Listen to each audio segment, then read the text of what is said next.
Well, hello, welcome again to our reading of Plato's Symposium, or selections of it, and I got up to this point here, which is 182a, this will be 7. Kaide kai hoperiton erota nomos, en men tais alois polesin no esai radios. So at this stage, the speaker is going to talk about the different laws in the different other city-states. Kaide kai is a very common combination, and indeed also ho nomos, the law regarding love, in, on the one hand, the other cities, understand is, ra idios, easy, no esai, to understand. Hos, horistai, haplos. Now, horistai from horisto, to define, so this is a perfect passive here. It has been defined, haplos, in a simple manner. Hode enthade kai en lacedaimoni poikilos. But the law understood here and in Sparta, understand, is poikilos. This is a lovely word. Here it has the sense of complicated, which is one of the many meanings of this amazing adjective. So for here and in Sparta it is complicated.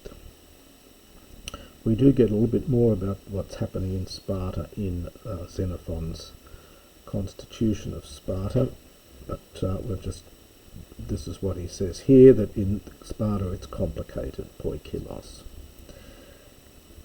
And the debt is balancing the men. So in other cities it's all very simple, and here and in Sparta it's very complicated.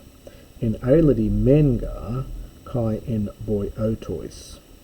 So for in Elis and in Boeotia, literally perhaps among the Boeotians, although I think it's boiotoi, so it could be just in Boeotia.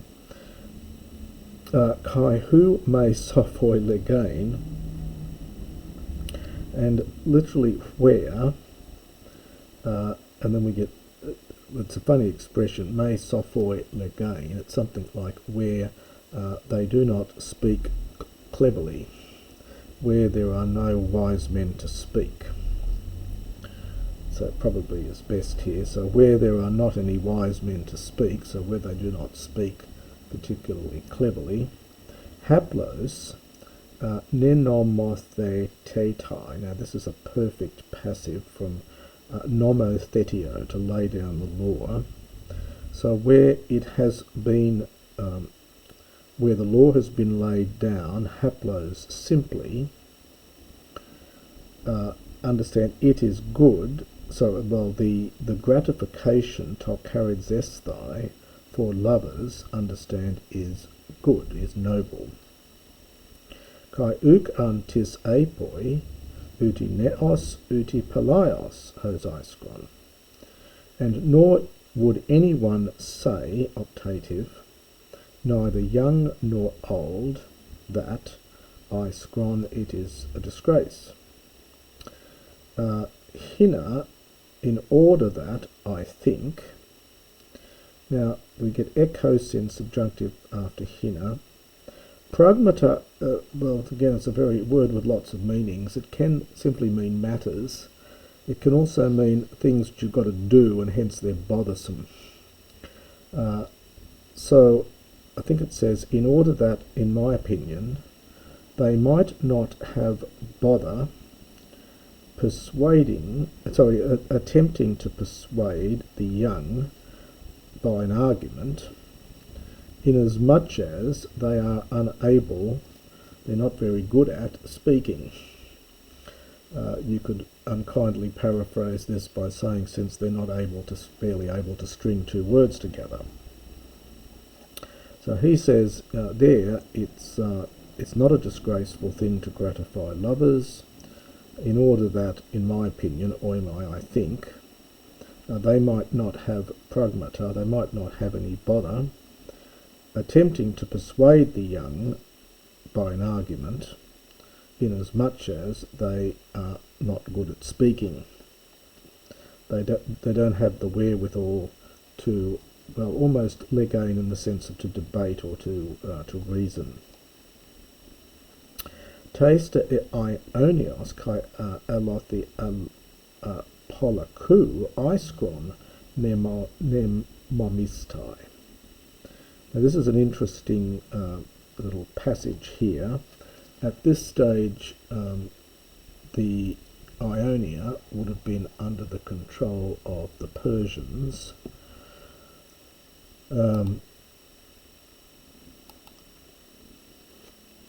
At least for the most part. So, but it has been, so of Ionia and elsewhere and everywhere, Polokai, everywhere, every other place, the law has been laid down that it is iskron, it is disgraceful. So it's tastes, yeah. So it's something of the land of Ionia and elsewhere, Polikou, in many places. It has been codified, it has been legislated to be iskron, illegal. As many as dwell under the control of the barbarians, that is, under the Persian control. Toiska barbarois, dietas tyrannidas iskron tutogem. For this, in fact, is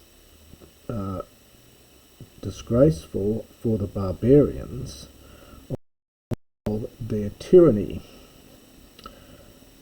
Kai hege philosophia kai he philogymnastia, as also in fact is philosophy, and this is a lovely word which occurs only here, it's fondness for gymnastic exercises.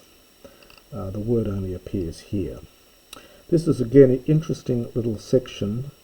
If you've read some of the later Hellenistic Jewish writings, for example, in the first book of Maccabees, one of the complaints made by the Jews of the time was that the Greeks were setting up palaestra, and gymnasia, they were setting up exercise yards. They found this an appalling thing. The Greeks loved the idea of going off to the gym and exercising, it's mentioned commonly, but apparently the barbarians were not so keen on this. They undoubtedly would have exercised their soldiers to keep them fit, but they did not see it as something that the average citizen would go and do just for pleasure. Uga oimoi sum fere tois arkoisi phronemata megala eng gignesthai turn arkomenon. For I think, now sum fere is that impersonal verb, to be expedient. So I think it was not expedient for the rulers to engender, for great thoughts, I think this is passive here, to be engendered in the ones being ruled.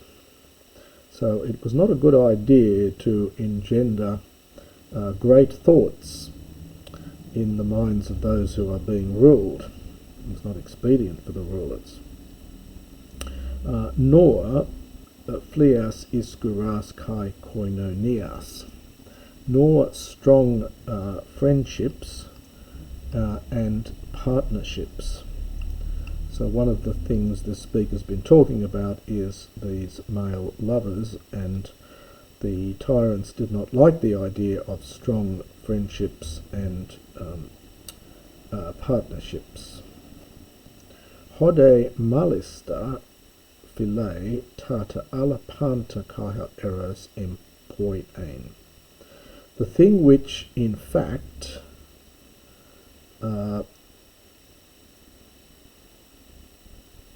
the all other things, so of which love and well, perhaps we might say all other such practices, so all the other things, loves empoiein to create.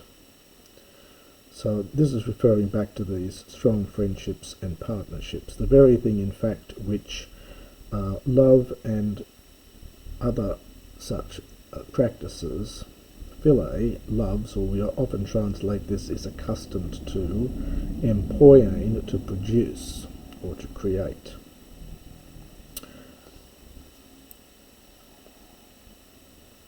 Ergo de tuto emathon kai hoi enthadi turanoi. But I learned this. It's they, isn't it? So and the tyrants here also learned this, ergo, in fact. So in fact, also the tyrants here learned this. This is the aorist from Manthano. The tyrants here is referring, of course, to Hippias and Hipparchus. And Hipparchus was put to death by Aristogeiton and Harmodius, who were their lovers, in fact, of the tyrants. Often referred to in amongst the Greeks. And we have it here again. For the love of Aristogeiton and the friendship of Harmodius, having become bebios, having become very strong or secure, cat elusen pulled down the rule of them, that is, the tyrants. So you'll recall that Harmodius and Aristogeiton killed Hipparchus. They in turn were slain by Hippias, the tyrant, and statues of these pair, Aristogeiton and Harmodius, were set up in the Agora in Athens, later to be taken off by the Persians, and I think they were returned. I think Alexander the Great had them returned later, but I'm not sure on that. Houtos umen iskron etithai charizesthai erastais. Thus, where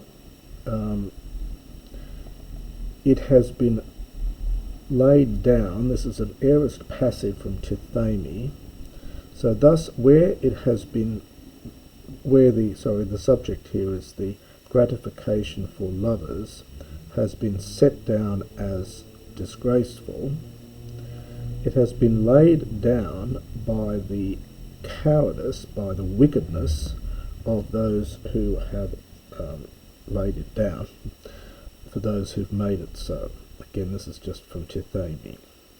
So wherever the gratification for lovers has been set as a disgraceful thing, it has been laid down by the baseness, by the wickedness of those who have made this law, really. Tone men are contone pleonexia. Now we get a men and a de. So on the one hand, by the pleonexia, by the greed of those who are ruling, and on the other hand, by the manliness of the ones being ruled. Now I should just perhaps comment here, and it goes back also to the comment about the Ionians as well. The Ionians were thought of as effete and effeminate, and yet it's over in Ionia where these practices, where homosexuality was condemned. So in antiquity, homosexuality is rarely connected with a lack of masculinity. In fact, quite the opposite. A man who was completely heterosexual was thought of as spending far too much time with women and therefore becoming effeminate, whereas the man who spent all his time with other men was seen as manly. Now, of course, the beloved, the boy who gives in to his lover, could be seen as effeminate, and indeed there were issues about free young boys who were free citizens doing this in terms of their masculinity, but that is a different issue, and I leave it for the various commentators and books on the subject to discuss. Hu dekalon haplos enomisthe, so for wherever it has been simply laid down in law as being good, diatain ton themenon tus psyches agrian. This is on account of the laziness of the soul of those who laid it down. So where it is simply legislated as good, with no provisos, this was on account of the laziness of the soul, so perhaps laid down because of the mental laziness or something of those who laid it down. In thadi de polo tuton kalion nemomotetai, here it has been legislated much better than these other places, that is the ones where it's just simply laid down as being good. Kai haper apen, I'll just line this up here, haper apen, the very thing which I was saying, the very thing which I said, u radion, it is not easy, katanos asai, to understand. So he says here, it has been legislated much better than these other places, and just as I said, it is not easy to comprehend, to understand. And that is the next section of the Symposium.